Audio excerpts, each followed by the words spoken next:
Hey guys, day number 4 of the 3.27 Molten Strike of the Zenith Juggernaut, and just gonna jump into this tier 16 with these scarabs. So our little Calgarian ones, and our Sulphite scarab, and we're just gonna do a little map showcase while we talk.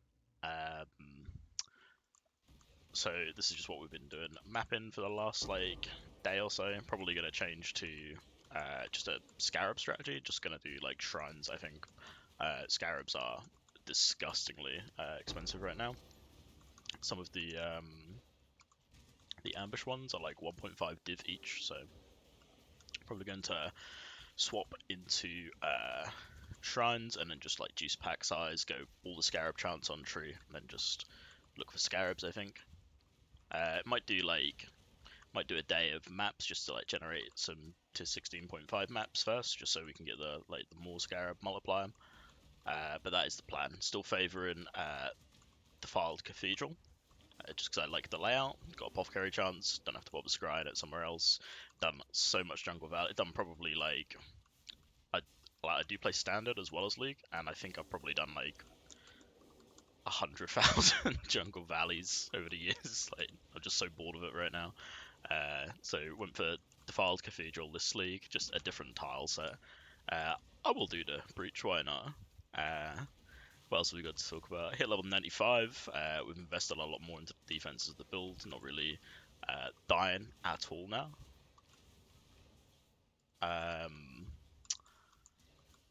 We're having some problems with high fortresses actually. They did say they're going to put out a patch, and I think it's going to fix it, but having issues really on like the later waves of the high fortresses, where the mobs are ranged and they just stand at range and hit Ilith, and if you jump over there, then the melee ones come in from like where you've jumped, and it's just really annoying. Got a little Varun here. I'll talk about the grafts in a minute, but we actually come up with some pretty good grafts from seeing like what people are doing on PoE Ninja. I was worrying that there was only one good graft for the build, but it looks like there's two, and I'll talk about that in a sec. And yeah, we've been skipping these Viridium or Versium ore because you have to stand there and channel. And then this is the map boss, and this is the. I think that was all of them. I think they all got swept up in that. So that was all of the map bosses that Maven brought in. We'll just quickly check, see if there's any more, which there are. I've got written on my notes here in case of white noise, talk about the lore. So the lore of PoE is actually kind of crazy, and if you've done the Breach questline, you'll actually know what I'm talking about. I'm not going to give you any spoilers, but it's interesting. We see a character from the past, which is, I guess, it leads into how it ends up in PoE 2, right? So that's pretty interesting. Paid attention to Maven's dialogue with Envoy for the first time as well, and that was really cool too. So those are what I had to talk about for the white noise segment, I suppose. So we're going to what we actually changed with the build now. So gloves. These gloves, the base were 35C. We basically got them as is. We didn't really do anything. We chucked 30C worth of Vickers on them. We did watercraft station, fire to cold, or lightning to cold, I think. And these were about 1 div all in, so pretty nice gloves for 1 div. Ideally want that non-val strike skills target 2 additional nearby enemies instead of 1, but obviously League Star, a little bit of a budget, so that's probably one of the next upgrades is going for them. Yeah, they've really made the build feel a lot smoother just for having that extra nearby enemy targeted. We swapped our Crown of Eyes to a +2 socketed Aura Gems 1, just because we have our Auras socketed in here, so they're all getting +2 levels. Just made us a little bit more tanky. This was only 10C. Old one was useless. It was like fire damage is leeched, I think. Grabbed a Clockwork Ring. This was 43C. No strength on it, unfortunately. We did jam about a div on life force and essences, just trying to get like strength, resistances. We got a couple of decent hits, but had to kind of cover resistances because we wanted to come out of the skill points on the tree. Spent about 35c on essence to slightly improve the belt. Chucked some catalysts on it as well. It's really not good. This is probably what we're replacing next, to be honest with you. Or probably just gonna jam a bunch of deafening essence of rage in it and just try and spin a good second suffix, because suffixes have been kind of an issue. Res has been kind of an issue trying to cap this constantly. It's part of the reason why we went into the body, but I'll talk about the body in a sec.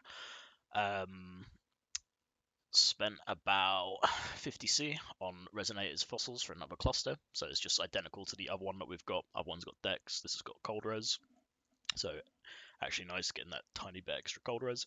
It is 9 passive, both of them are 9 passive. For now they're going to do, ideally we want to go 8 passive, but the bases were 2 div, and the bases for these 9 passives are 1c, so that is what we've been doing.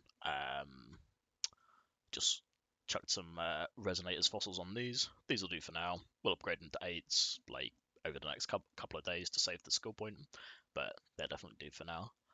I'd done exactly the same on the other one. I just went up to this, and then, you know, next time we get 2 passive skill points, we'll go here. Came out of the, while I'm here, remember this, I came out of the Mastery here as well, because I'm not really doing, like, bossing now, so, because we've got, quickly remind me to say, we've got our voidstones done. We actually done our last 2 voidstones while we were uploading the video yesterday. So we got those done yesterday on like yesterday's POB essentially. Got all of our favored map slots done except from the feared, which, you know, we'll get done tomorrow probably. We're busy tonight with WoW Raid, so probably tomorrow afternoon when I've got some time spare, I'll go run a feared rota. Right, so the neck as well, we swapped to Astramentus because the old neck I think is still listed in, I think it's still listed here. Don't know if I can find it. It had crafted fire res on it. Anyway, it was there it was. So this is our old amulet.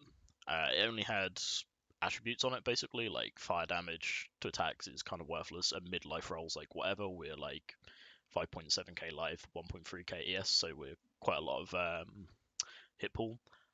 So we just went for an Astramentus just to cover our intelligence, because our intelligence needs to be quite high because of chest. Chest needs to be 173 int, so I went for Astramentus, chucked Force of Darkness on it. It was about a 20% DPS upgrade at the time, so actually quite nice.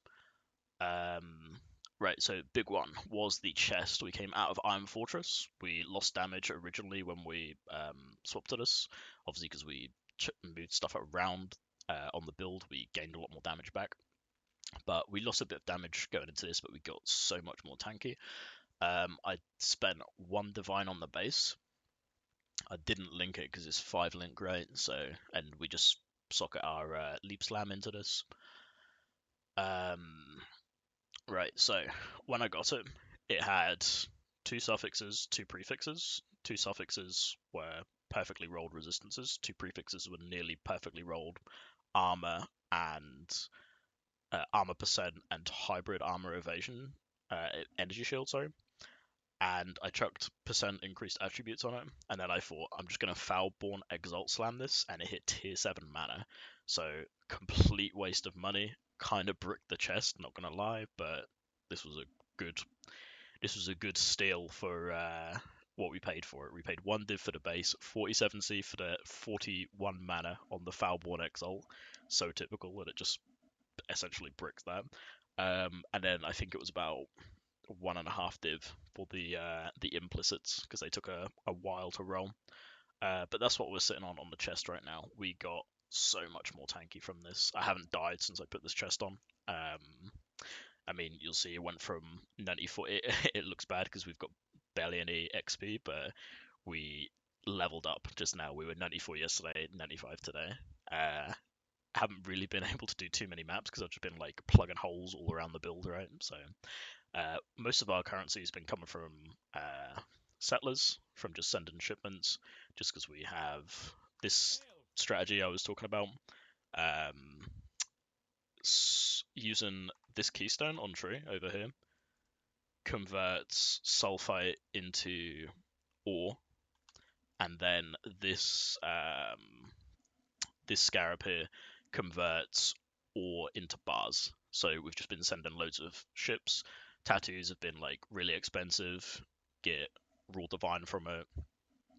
There's a rune graft at the minute that's like 6 divine, I'm pretty sure. So yeah, that's what we've been doing for currency mainly, and it just like it fits with what we're doing like on and off gameplay, right? We're not sat there spamming 60 maps.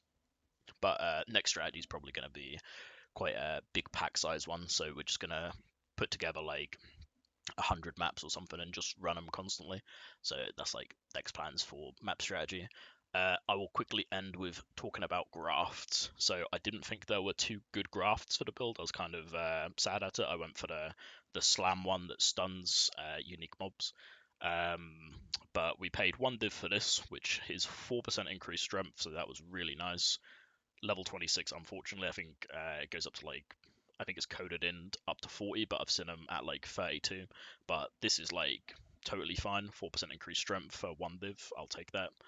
And then Reefed in Light. So this is a lightning one. However, the buff says Radiant Ground grants you and allies 16 to 245 added lightning damage and causes hit damage to be lucky. So that is non-lightning hit. As far as I can tell reading this, that is non-lightning hit damage is also lucky. So this is the second one we're using, and I did see a big DPS increase when I started using this. So I'm not sure if it's POBable. Even if it's not, I will not put it in the POB, because you can see you press the skill and it's kind of clunky. You kind of have to stand in this to get the buff. It doesn't go on you in the middle. So you sort of need to drop it on the side of like a boss, say like Sister Cassia is like the boss we're fighting, kind of have to drop it like that, and then you have to jump into it, and then you have to stay in it as well. When you're fighting something like Cyrus, which I did earlier for the favored map slot, it's just really hard to stay in this and get uptime on it. So I wouldn't put it in the POB even if it was like easily POBable. But those are the 2 grafts we're using. I think that's it. That's all the notes I've got. So I will see you tomorrow for day number 5.